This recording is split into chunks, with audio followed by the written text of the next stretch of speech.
आयजा, क्या तुम मुझे मारना चाहती हो? गुलशा साहिबा, जैसा आप समझ रही हैं वैसा कुछ नहीं है। बेशर्म, मेरे सामने आकर मुझसे बात कर रहे हो? तुम वाकई मेहमद से उस आवारा लड़के की वजह से अलग हो रही हो? नहीं। बेशर्मी तो देखो, लड़की को यहाँ तक लेकर आ गई। मैं किसी मुसीबत में नहीं पड़ना चाहता। तुर्गय, तुम पहले तो इतने डरपोक नहीं थे। मैं तो मेहमद को भी सब कुछ बताना चाहती हूँ, लेकिन उसके कल के रवैये ने मुझे खौफज़दा कर दिया है। उमर वो सिर्फ मुझे नहीं, तुम्हें और हमीद साहब को भी नुकसान पहुँचा सकता है। मैं कल की बात कर रही हूँ, खालदा चच्ची की बकवास वगैरह। कोई बात नहीं जोया, मेरी बहन बहुत सीधी और नेक दिल है, पर उसे आज भी उससे मोहब्बत है। अब दिल को खुश करने के लिए कहीं जाना चाहिए हमें, क्या कहती हो? सही कहा। जहाँ बस तुम और मैं और एक खूबसूरत दिन।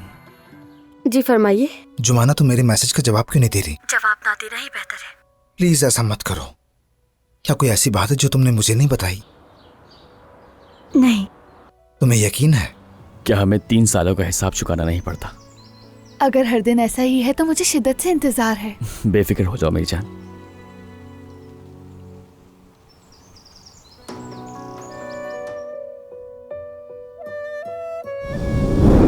क्या कह दिया मैंने और क्या कहूं मैं इससे? नौकरानी को क्या उसका काम भी अब मैं सिखाऊंगी?